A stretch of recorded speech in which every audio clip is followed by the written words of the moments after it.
नमस्कार दोस्तों, स्वागत है आपके अपने यूट्यूब चैनल रीडिंग लवर्स पर। दोस्तों, आज की जो वीडियो इसमें हम करने वाले हैं आपका हरियाणा में जो टीचर एलिजिबिलिटी जो टेस्ट है, टीएसटी, पीएचटी या फिर पीआरटी वाला, जिसका आगे मार्च में जा होने की संभावना है। तो आपके एग्जामों के लिए महत्वपूर्ण जो क्वेश्चन आज की वीडियो में हम यहाँ पर करने वाले हैं, जिसमें सबसे पहले हमने बाल विकास एवं शिक्षा शास्त्र जो ऐसे महत्वपूर्ण क्वेश्चनों को लिया है, और उसके बाद में फिर आपके अन्य जो सब्जेक्ट है उससे महत्वपूर्ण क्वेश्चन हमारे रहेंगे। तो जिसमें हमारा यहाँ पर पहला क्वेश्चन है समाजीकरण से। तो समाजीकरण क्या है? समाजीकरण वह प्रक्रिया है जिसे बच्चे वयस्क सीखते हैं। अब परिवार से, श्रेष्ठ जनों से, विद्यालय से या फिर इन सभी से। तो किससे सीखते हैं? और यहाँ पर जो हमारा इसमें सी आंसर है ऑप्शन डी वाला, मतलब जिसमें परिवार भी आ जाएगा, विद्यालय भी है, और जो अच्छे व्यक्ति होते हैं ये भी आ जाएंगे। तो समाजीकरण वह प्रक्रिया है जिसमें बच्चे वयस्क, परिवार, विद्यालय और श्रेष्ठ जनों से अच्छे प्रकार से जानकर लेते हैं एवं अपनी उन्नति की ओर प्रेरित होते हैं।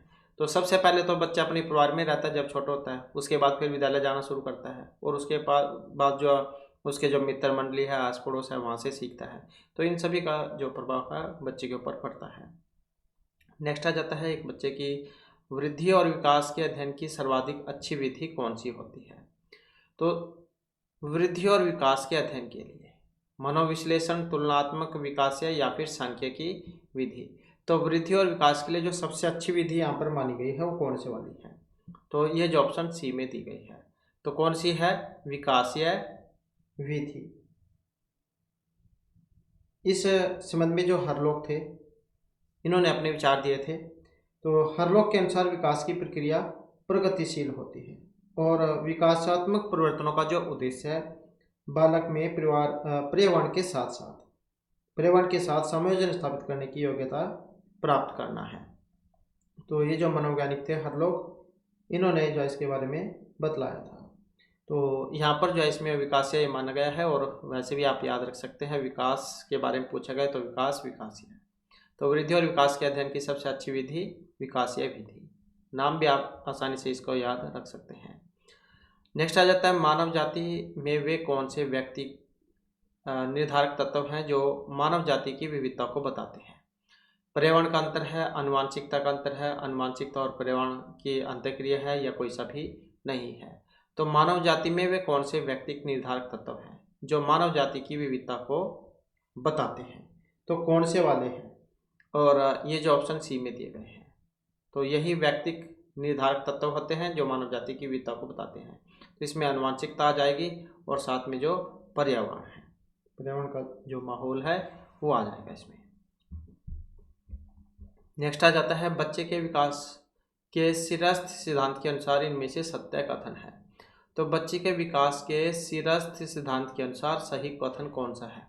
विकास सिर से पैर की ओर होता है, विकास पैर से सिर की ओर होता है, विकास मध्य भाग से प्रीति की ओर होता है, या कोई सभी नहीं। तो बच्चे का जो विकास है सिरस्थ सिद्धांत के अनुसार इनमें से सही कौन सा है?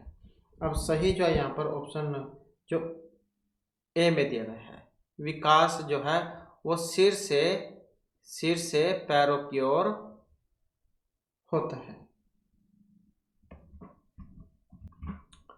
तो यहाँ पर जो ऑप्शन ए को माना गया है। अगला क्वेश्चन आ जाता है संक्षिप्त रूप में, PSRN जो कि विकास से संबंधित है, ये व्याख्या करता है। तो PSRN ये किसके बारे में बताता है, किसकी व्याख्या करता है? तो इनमें जो यहाँ पर अगर हम देखें तो कौन से वाला हमारा सी आंसर रहेगा? तो ये जो ऑप्शन ए में दिया गया है, समस्या हल, तार्किकता और आंकिक क्षमता, problem solving, reasoning and numeracy जो है यहाँ पर इसमें यह आ जाए। तो PSRN मतलब problem solving, reasoning and numeracy. Next है घटना और वस्तुओं के बारे में एक बच्चा तार्किक रूप से सोच सकता है। तो जीन पियाजे के चरणों के संबंध में सही कथन कौन सा वाला है? घटना और वस्तुओं के बारे में एक बच्चा तार्किक रूप से सोच सकता है। तो जीन पियाजे के चरणों के संबंध में सेंसरी तंत्रिका तंत्र, प्रारंभिक संचालन तंत्र, मूर्त संचालन या औपचारिक संचालन प्रक्रिया। तो इनके अनुसार जो यहाँ पर कौन सा है? घटना और वस्तुओं के बारे में एक बच्चा तार्किक रूप से सोच सकता है। तो कौन से वाला चरण है? तो ये मूर्त से क्रियात्मक अवस्था है। 4 अवस्थाएं इन्होंने बताई थी। सबसे पहली जो थी इंद्रिय जनित गामक अवस्था थी। दूसरे वाली या पूर्व से क्रियात्मक अवस्था आ जाएगी। तीसरे नंबर वाली ये थी मूर्त, और चौथे नंबर वाली को अमूर्त भी कह देते हैं और कई बार औपचारिक भी कह देते हैं। तो बात एक ही है, औपचारिक या अमूर्त। तो 4 अवस्थाएं जहाँ इन्होंने मानी थी।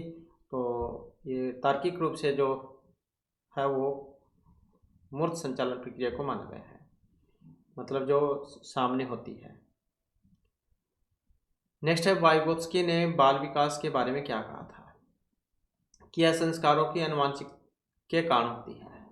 वाइगोत्स्की के अनुसार बाल विकास के बारे में कि यह संस्कारों की आनुवंशिकी के कारण होती है, सामाजिक क्रियाओं का उत्पाद है, औपचारिक शिक्षा का उत्पाद है, समावेशन और समायोजन का परिणाम होता है। तो वाइगोत्स्की ने बाल विकास के बारे में क्या कहा है? तो क्या कहा है इन्हें?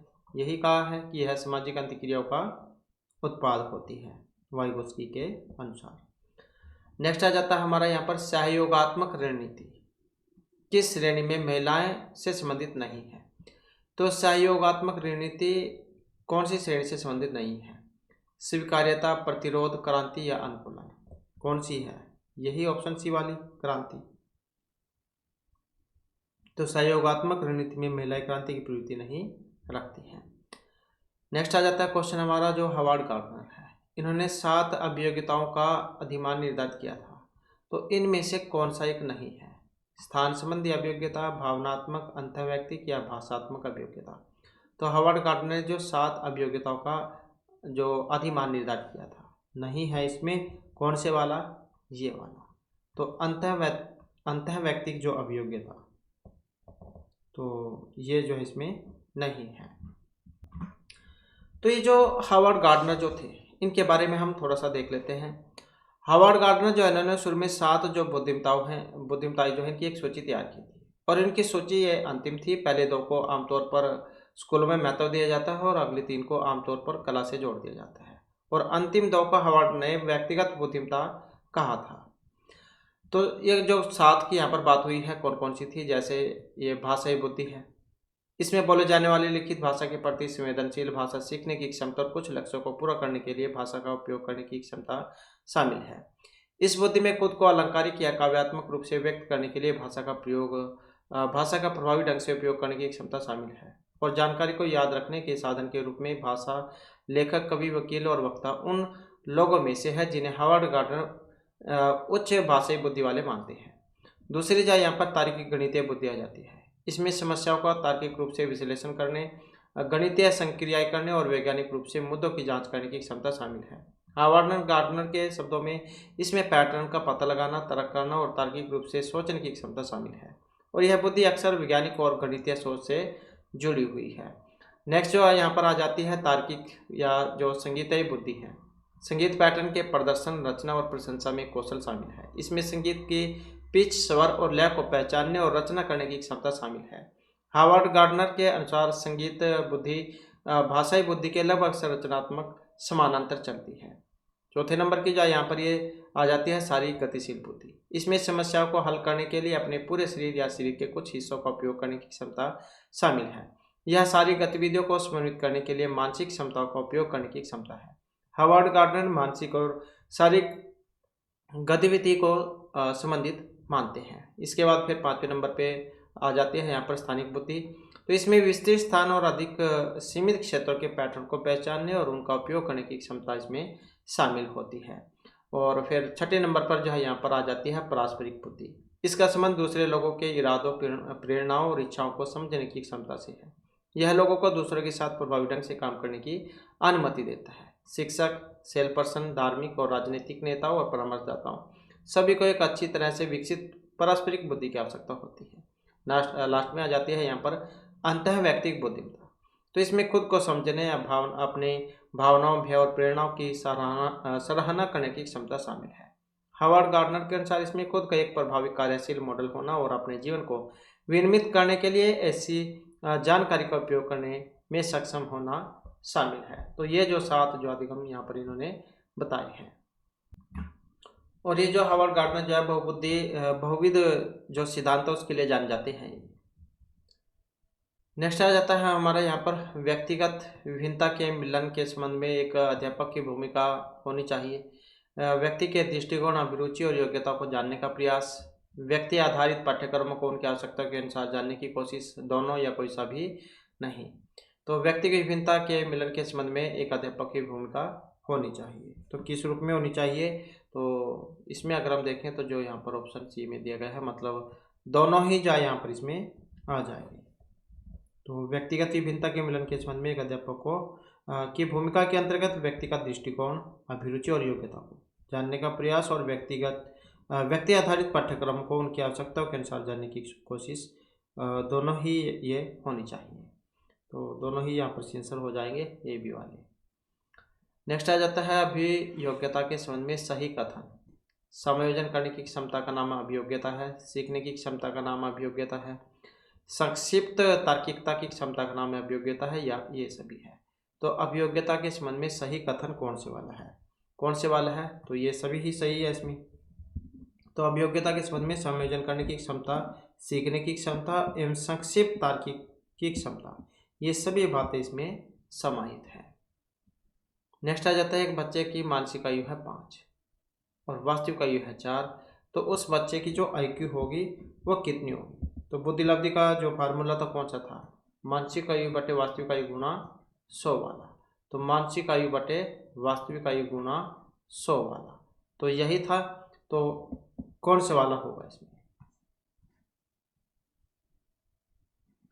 25 के 100, 25 पंजे 125, तो यही था। इसमें कितनी आएगी IQ 125। नेक्स्ट आ जाता है विद्यालय क्षेत्र में रचनात्मक निर्धारकों को जानने के लिए इनमें से कौन सी उपयम नहीं है। तो विद्यालय क्षेत्र में रचनात्मक निर्धारकों को जानने के लिए तो वार्तालाप कौशल, बहुविकल्पीय परियोजना या मौखिक प्रश्न, तो कौन सा है ये वाला, बहुविकल्पीय प्रश्न।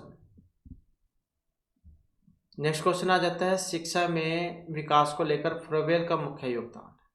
वाणिज्यिक शिक्षालय के लिए, बालवाड़ी स्कूल, पब्लिक या लैटिन स्कूल के लिए। तो फ्रोबेल का मुख्य योगदान, तो किंडरगार्टन पद्धति जो उसके लिए जाना जाता है इन्हें, तो क्या हो जाएगा ऑप्शन बी वाला, अर्थात बालवाड़ी के लिए।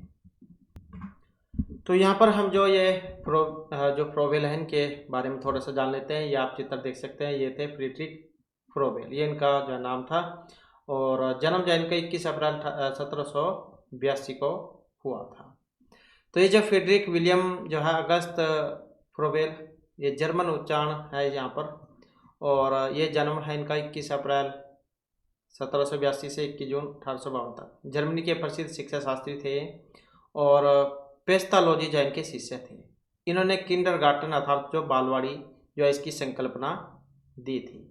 इन्होंने शैक्षणिक खिलौनों का विकास किया था जिन्हें फ्रोबेल उपहार के नाम से जाना जाता है।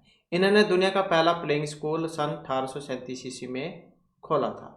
शिक्षा जगत में फ्रोबेल का महत्वपूर्ण स्थान है। बालक को पौधे से तुलना करके फ्रोबेल ने बालक के सविकास की बात कही थी, और वह पहला व्यक्ति था जिसने प्राथमिक स्कूलों के अमानवीय व्यवहार के विरुद्ध आवाज उठाई थी और एक नई शिक्षण विधि का प्रतिपादन किया था। उसने आत्मक्रिया, स्वतंत्रता, सामाजिकता तथा खेल के माध्यम से स्कूलों की नीरसता को समाप्त किया था। संसार में फ्रोबेल ही पहले व्यक्ति थे जिसने अल्पायु बालकों की शिक्षा के लिए एक व्यवहारिक योजना प्रस्तुत की थी।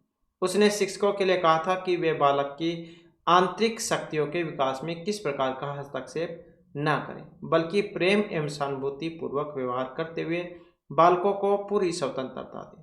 शिक्षा के क्षेत्र में इस प्रकार का परिवर्तन लाने के लिए फ्रोबेल को हमेशा याद किया जाएगा।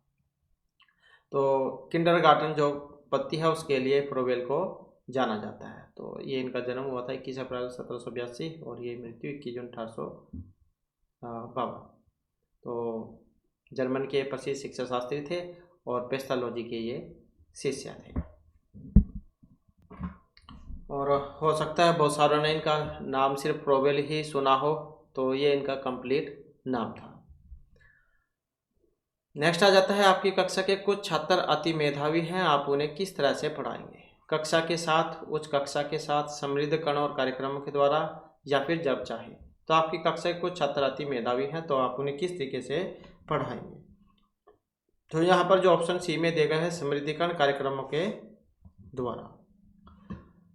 नेक्स्ट आ जाते हैं, इनमें से कौन सा अनुच्छेद कहता है कि धर्म और भाषा के आधार पर आधारित अल्पसंख्यक अपने अनुसार शिक्षा संस्थानों को स्थापित कर चला सकते हैं। तो इनमें कौन सा अनुच्छेद ये कहता है? अनुच्छेद 29(1)(2), 30(1)(2) या 30(2), कौन सा अनुच्छेद है? तो ये जो अनुच्छेद यहाँ पर ऑप्शन सी वाला है, अनुच्छेद 30(1). तो इसके अनुसार धर्म या भाषा या आधारित सभी अल्पसंख्यक वर्गों को अपने अनुसार शिक्षा संस्थानों की स्थापना और प्रशासन का अधिकार प्रदान किया गया है। अगला क्वेश्चन आ जाता है, नैदानिक परीक्षा का जो मुख्य उद्देश्य है कक्षा में प्रदर्शन के दौरान सामान्यतः कमजोर क्षेत्र में चिन्हित करना, उपचारात्मक कार्यक्रम की विशेष प्रकृति की आवश्यकता, अकादमिक कठिनाइयों के कारणों का पता लगाना, छात्रों की कठिनाइयों की विशेष प्रकृति को जानना। तो नैदानिक परीक्षा का जो उद्देश्य है कौन से वाला है? तो कौन सा है? ये वाला, अकादमिक कठिनाइयों के कारणों का पता लगाना। अगला क्वेश्चन है, यदि एक बच्चा 16 को 61 लिखता है तथा 6 और डी में अंतर नहीं कर पाता, तो ये आप दृष्टि दोष कहेंगे, सीखने में अक्षमता है, मानसिक है या मानसिक क्षय है? तो किसका कारण है? 16 को 61, 6 को डी में जो अंतर नहीं लिख सकते, बता पाता। तो ये जो है कौन सा है? सीखने में अक्षमता। तो सीखने में अक्षमता है, तो यह कौन सा है? सीखने में अक्षमता। और कौन सा विकार है? तो यहाँ पर हम इनके बारे में भी जान लेते हैं। तो जैसे अधिगम अक्षमताएं हैं, डिस्ग्राफिया क्या है? एक लिखने का विकार है जो सुसंगत रूप से लिखने की क्षमता को प्रभावित करता है। डिसलेक्सिया क्या है? एक पठन विकार है जो पढ़ने और समझने की क्षमता को प्रभावित करता है। अफेजिया क्या है? ये एक भाषा विकार है जो संचार कौशल और समझ क्षमता को प्रभावित करता है। डिस्कैकुलिया क्या है?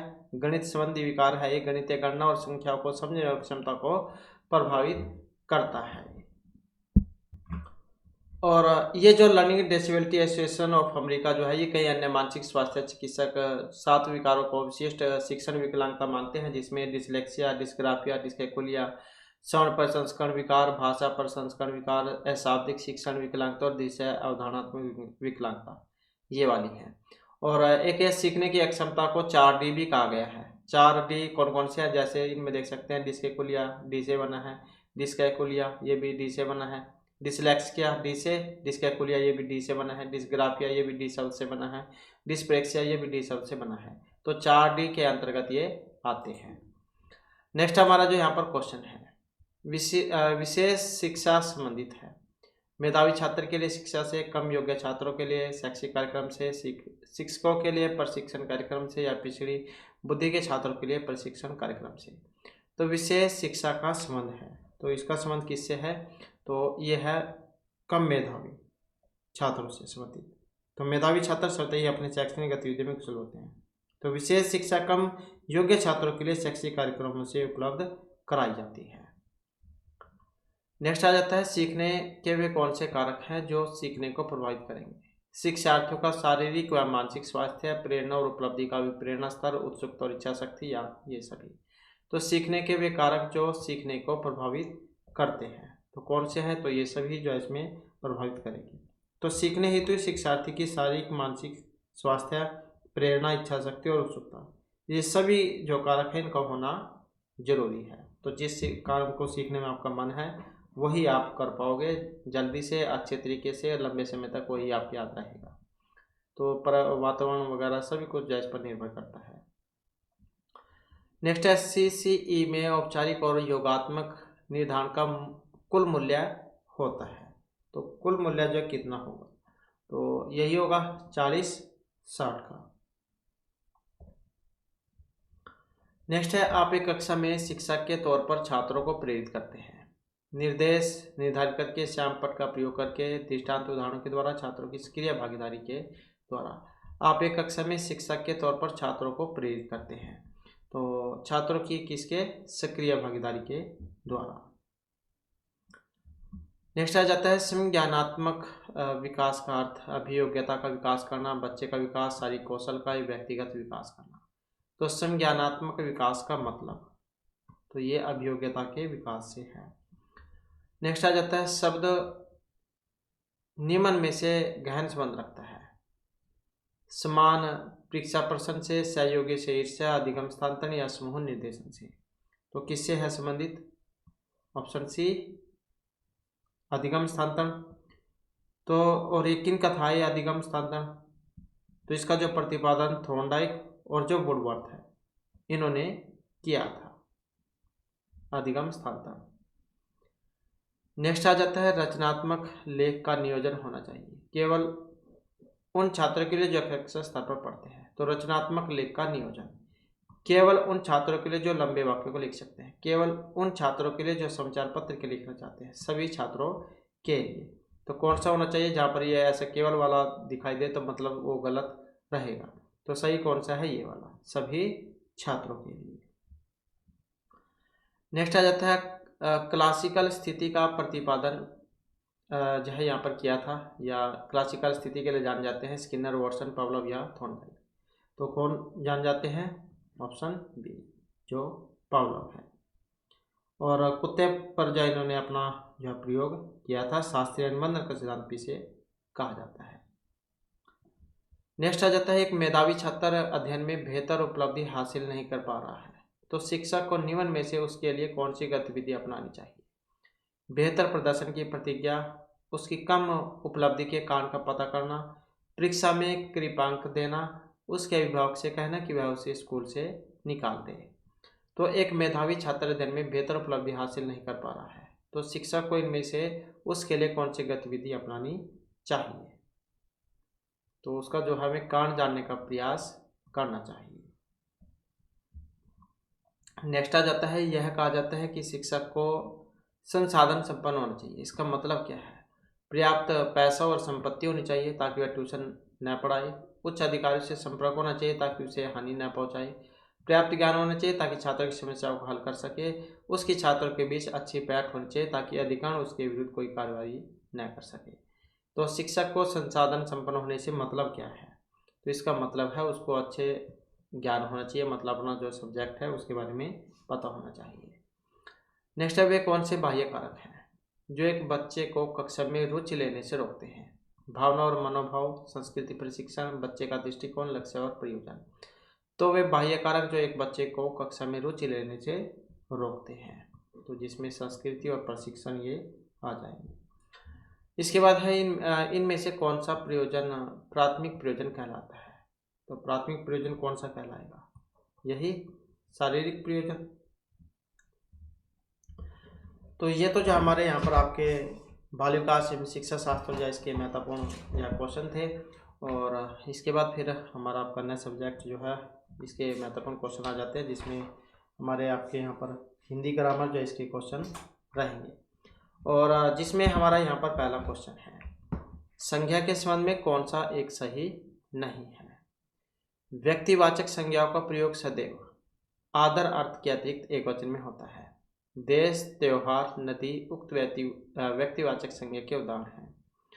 द्रव्यवाचक तथा समूहवाचक जातिवाचक संज्ञा के ही भेद हैं। विद्वता, पांडित्य उक्त यौगिक भाववाचक संज्ञा के उदाहरण हैं। तो संज्ञा के संबंध में कौन सा वाला सही नहीं है? तो इसमें जो हमारा यहाँ पर सी आंसर कौन सा है? ये वाला हो जाएगा। देश, त्योहार, नदी उक्त व्यक्तिवाचक संज्ञा के उदाहरण हैं। तो ये गलत है, क्योंकि जो यहाँ पर जो है ये नदी जैसे हो गया, नदी जो है जातिवाचक जो उसके अंतर्गत आती है, तो ये सही नहीं है। इसके अलावा अगर हम अन्य देखें तो व्यक्तिवाचक संज्ञा का प्रयोग सदैव एक वचन में होगा आदरार्थक के अतिरिक्त। द्रव्यवाचक तथा समूहवाचक जातिवाचक संज्ञा के ही भेद हैं। विद्वता, पांडित्य उक्त यौगिक भाववाचक संज्ञा के उदाहरण हैं। नेक्स्ट हमारा यहाँ पर क्वेश्चन है, ग, ल तथा ब उक्त वर्णों का क्रमशः उच्चारण स्थान है। तालु कंठोष्ठ मतलब कौन सा है? अकुह विसर्जनम कंठ होता है, और दरी तुलसा नाम दंता उपपद्यमान नाम ओष्ठ, मतलब अ क्वर्ग ह और विसर्ग इनका उच्चारण ये कंठ से होगा हमारे, और ल त्वर्ग ल और स इनका उच्चारण दांत से होता है, और प उ और प्वर्ग इनका उच्चारण हमारे होठ से होता है। तो यही इसका सी आंसर हो जाएगा। नेक्स्ट आ जाता है हमारा उपसर्ग की दृष्टि से किस विकल्प का शब्द युग्म असंगत है? तो उपसर्ग की दृष्टि से किस विकल्प का शब्द युग्म असंगत है। अब असंगत कौन से वाला है, इसमें असंगत है एक, और कौन सा, ऑप्शन 3 वाला, यही वाला। तो पराप्रार्थ और परासित। परोपसर्ग का अर्थ अधिक या परे होता है। परार्थ शब्द पर और अर्थ शब्दों से मिलकर बना है, जिसका अर्थ दूसरों के लिए होता है। पराश्रित परा और आश्रित शब्दों से मिलकर बना है, जिसका मतलब है दूसरों पर निर्भर होना। तो इसका आंसर ऑप्शन 3 जो है यहाँ पर ये इसमें माना गया है। नेक्स्ट आ जाता है तत्पुरुष समास का कौन सा समास पद अपने युग्म से सही सुमेलित नहीं है। तत्पुरुष समास का कौन सा समास पद अपने युग्म से सही सुमेलित नहीं है। गुरु दक्षिणा संबंध तत्पुरुष या देशाटन अधिकरण है, रेखांकित करण है, या देश निर्वासित आपादान तत्पुरुष है। तो इसमें जो देखें तो कौन से वाला एक सही नहीं है। कौन से वाला, यहाँ पर ऑप्शन 1 वाला। तो क्या यही, तो ऑप्शन 1 वाला, गुरु दक्षिणा संबंधित तत्पुरुष। तो गुरु दक्षिणा, गुरु और दक्षिणा शब्द जौन से मिलकर बना है। ये गुरु संबंध में संबंध कारक का प्रयोग हुआ है, जिसका मतलब है गुरु का। और तो क्योंकि यहाँ पर जाए संप्रदान में होना चाहिए था ये गुरु के लिए दक्षिणा, तो यही होता है गुरु के लिए दक्षिणा, ना कि गुरु का दक्षिणा। तो संबंध में दिखाया है तो संप्रदान में यहाँ ये होनी चाहिए थी चतुर्थी विभक्ति में। देन अर्थ जो होता है उसमें चतुर्थी विभक्ति यहाँ होती है, गुरु के लिए दक्षिणा। और देशाटन अधिकरण हो गया, रेखांकित करण हो गया, देश निर्वाचित आपादान, ये ठीक है। नेक्स्ट आ जाता है विशेषण के संबंध में कौन सा, यहाँ पर भी एक गलत है। इसमें एक, जिस विकारी शब्द से संज्ञा की व्याप्ति मर्यादित होती है उसे विशेषण कहेंगे। भला, दानी, दोस्त, उक्त शब्द गुणवाचक विशेषण के उदाहरण है। कक्षा के 60 छात्र पढ़ते हैं, संख्यावाचक विशेषण है। संकेतवाचक विशेषण में किसी वस्तु के नाप या तौल का बोध होगा। तो यहाँ पर गलत है, गलत कौन से वाला है, तो यही गलत है। संकेत क्या होगा, यहाँ पर किसके बारे में बताया गया हो, तो नाप तोल क्या है, परिमाण के बारे में बताता है, तो इस कारण से ये गलत है, क्योंकि संकेतवाचक विशेषण में किसी वस्तु के नाप तोल का बोध नहीं होता। संकेतवाचक विशेषण किसी वस्तु की ओर संकेत करता है, तो उसके लिए प्रयोग में आता है। अन्य का देखो तो जिस विकारी शब्द से संज्ञा की व्याप्ति मर्यादित होगी उसे विशेषण कहेंगे। भला, दानी, दोस्त, उक्त शब्द गुणवाचक विशेषण है। कक्षा में 60 छात्र हैं, तो संख्या के बारे में बता रहा है, तो यही गलत है, परिमाण का उदाहरण है। अब संकेतवाचक क्या होता है वह भी हम देख लेते हैं। तो वे विशेषण शब्द जिनके द्वारा संज्ञात्मक सर्वनाम शब्दों की ओर संकेत किया जाएगा उन्हें संकेतवाचक सर्वनाम कहेंगे। हम इन्हें सर्वनामी विशेषण भी कह देते हैं, जैसे वह, यह, उस आदि, ऐसे। इसके उदाहरण भी आप देख सकते हैं। वह लड़की मनमोहक नृत्य कर रही है, वह, उस बालक को खेल खेलने दो, इस पुस्तक को घर पर रख दो, वह व्यक्ति बुद्धिमान है, यह घर सुविधाजनक है। तो ये जो वाक्य है यहाँ पर, वह, उस, इस, ये आदि शब्द विशेषण है जो शब्द संज्ञा या सर्वनाम की विशेषता को बतला रहे हैं। और ये भी आप देख सकते हैं यहाँ पर संकेतवाचक, जैसे वह नित्य घूमने जाता है, यह मेरी कुर्सी है, इस कुर्सी पर सामान न रखे, उस कार को हाथ में लगाओ, हाथ मत लगाओ, वह चूहा मेरा है। तो ये शुरू में जो आ रहे हैं ये किसी चीज़ की ओर इशारा कर रहे हैं, यह, वह, ये, वे, तो ये वाले। नेक्स्ट आ जाता है हमारा यहाँ पर किस विकल्प के शब्द में वर्तनी का अशुद्धि नहीं है।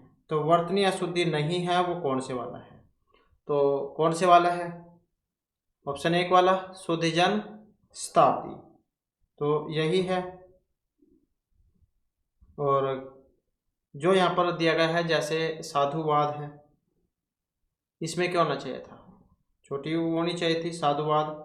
और शुभेशिया जैसे, तो इसमें क्या होना चाहिए था, इसमें भी हर्ष वो होता, छोटा शुभेशी।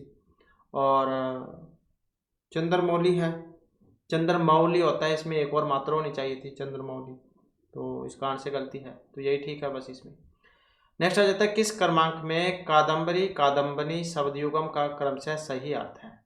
तो सही अर्थ कौन सा है इसमें, अब इसमें अगर हम देखें तो सही अर्थ कौन सा है, ऑप्शन 1 वाला ही है। कादम्बरी मतलब शराब मदिरा को कह देते हैं, और कादम्बनी जो है कि घटा जो होती है उसको कहा जाता है। नेक्स्ट में आ जाता है सर्वनाम के संबंध में कौन सा एक सही नहीं है। तो सर्वनाम के बारे में एक सही नहीं है। मैंने आज व्याकरण पढ़ा, पुरुषवाचक है। कमरे में कोई हंस रहा है, अनिश्चयवाचक है। इसी ने मेरी जिंदगी बचाई थी, प्रश्नवाचक है। वह स्वयं को सुधार रहा है, निजवाचक है। तो गलत है, इसमें एक अब सही नहीं है। वो कौन से वाला है? तो ये ऑप्शन 3 वाला, इसी ने मेरी जिंदगी बचाई थी, कि यह प्रश्नवाचक है। तो इसी कारण से ये गलत है, क्योंकि इसी ने मेरी जिंदगी बचाई थी। ये जो इसी जो यहाँ पर दिया गया है, इसका मतलब है यहाँ पर निश्चय किया गया है। तो निश्चयवाचक जो है उसका उदाहरण है, न कि प्रश्नवाचक का। तो मैंने पुरुषवाचक हो जाएगा। कोई मतलब जहाँ पर कंप्लीट बात पता ना हो, कंफर्म ना हो, तो अनिश्चयवाचक। और वह स्वयं को सुधार रहा है, मतलब स्वयं अपने आप को, तो निजवाचक। तो ये क्वेश्चन नहीं है, ये निश्चयवाचक जो है इसका उदाहरण है। नेक्स्ट आ जाता है, इनमें से कौन सा संधि शब्द अपने युग्म से सही सुमेलित नहीं है? कौन सा संधि शब्द अपने युग्म से सुमेलित नहीं है? अब सुमेलित नहीं है वो कौन से वाला है? तो ऑप्शन 4 वाला, तेजोपुंज गुण स्वर संधि है इसमें, क्योंकि तेजोपुंज जो शब्द है इसमें कौन सी है? विसर्ग संधि। तो कौन सी संधि है यहाँ पर? विसर्ग संधि जो इसका प्रयोग हुआ है, न कि गुण संधि का। तो इसके अलावा अगर देखें तो अजंत व्यंजन संधि, वयवृद्ध विसर्ग संधि, महाऔदर्य वृद्धि और स्वर संधि। तो यही गलत है इसमें। नेक्स्ट आ जाता है, इसमें कौन सा शब्द अपत्यवाचक तदित प्रत्यय से निर्मित नहीं है? कौन सा शब्द अपत्यवाचक तदित प्रत्यय से निर्मित नहीं है? वैंतेय, वासुदेव, कौरव या वैधव्य। अपत्यवाचक तदित प्रत्यय से बना नहीं है। कौन सा? 4 वाला, वैधव्य। वैधव्य शब्द जो है वो विधवा शब्द से बना है। किससे बना है? विधवा शब्द से। विधवा शब्द जो शब्द है इससे बना है। तो अपत्यवाचक तदित प्रत्यय उदाहरण ये नहीं है। वैंतेय, वासुदेव, कौरव ये हो जाएंगे, बस ये नहीं है फिर इसमें वैधव्य। अब यहाँ पर ये अपत्यवाचक आया है, ये हमें पता होना चाहिए है क्या। तो जिन प्रत्ययों के जोड़ने से शब्द के आंतरिक रूप में परिवर्तन हो जाता है और शब्द का अर्थ अपत्य हो जाता है, तो उसे संतान या वंश में पैदा हुआ व्यक्ति का बोध होता है, उसे अपत्यवाचक तदित प्रत्यय कहते हैं। और इस प्रत्यय में कभी कभी आदि स्वर में वृद्धि हो जाती है। जैसे यहाँ पर वासुदेव है, वसुदेव, मनु, कुरु, रघु, यदु, विष्णु, कुंती। तो इसमें अप्रत्यय है, तो इनसे क्या बनेगा? वासुदेव, मानव, कौरव, राघव, यादव, वैष्णव, कौंते। नर है, इसमें आयन होने पर नारायण। राधा, गंगा, भगिन, इसमें ए होने पर राधेय, भाग्य और भगिनेय, ये बना है। द्वितीय प्लस में आदित्य और साथ में यह प्रत्यय होने पर दैत्य, आदित्य, ये बनता है तदित में। दशरथ, वाल्मीकि, सौमित्र, जनक, द्रौपद, गांधार, इनमें दीर्घ ई मतलब बड़ी होने पर दाशरथी, वाल्मीकि, सौमित्री, जानकी, द्रौपदी, गांधार। तो ये जो इनके रूप ये बनते हैं। तो इस प्रकार से जो इसमें क्या है, वृद्धि हो जाती है। नेक्स्ट जो है, नेक्स्ट में आ जाता है हमारा विलोम शब्द। विलोम शब्द के संबंध में कौन सा युग्म है एक असंगत है, गलत है, मतलब यहाँ पर अब गलत यहाँ पर इनमें कौन से वाला है? तो गलत की बात करें तो ऑप्शन 2 वाला, चिरायु और दीर्घायु, दोनों की बात एक ही है, चिरायु और दीर्घायु, क्योंकि दोनों समानार्थी शब्द है। चिरायु जो लंबी आयु वाला जो होता है उसको कह देते हैं। तो इसके अलावा अगर हम देखें तो घमंडी, विनीत, तारुण्य, वार्धक्य, तेजस्वी, निहितेज, ये सारे सही हैं, क्योंकि विपरीतार्थक विलोम उल्टे बताने थे हमने। तो चिरायु, दीर्घायु ये गलत है इसका। अगला क्वेश्चन है हमारा, इनमें से कौन सा शब्द धनुष का पर्यायवाची नहीं है? तो धनुष का पर्यायवाची नहीं है चाप, सर, आसन, कार्मुक या कासार। तो धनुष का पर्यायवाची नहीं है। अब कौन से वाला है? ये वाला, कासार। तो ये नहीं है, क्योंकि कासार जो शब्द है इसका मतलब क्या है? इसका मतलब होता है तालाब से। क्या मतलब है इसका? तालाब। तो धनुष का पर्यायवाची ये नहीं है। चाप, सरासन, कार्मुक हो जाएंगे, कासार का मतलब तालाब से है। नेक्स्ट आ जाता है नीम हकीम खतरे जान, उक्त लोकोक्ति का सही मतलब क्या है? पहले स्वार्थ बाद में परमार्थ करना, अल्प ज्ञान खतरनाक होता है, दोषी के साथ निर्दोष का सजा मिलना, अत्यंत धीरे काम चलना। तो नीम हकीम खतरे जान जो उक्त लोकोक्ति है, इसका सही अर्थ क्या है? अब सही अर्थ कौन से वाला है इसका? तो यही है, अल्प ज्ञान जो होता है वो खतरनाक होता है, कम जानकारी रखने वाला व्यक्ति खतरनाक होता है।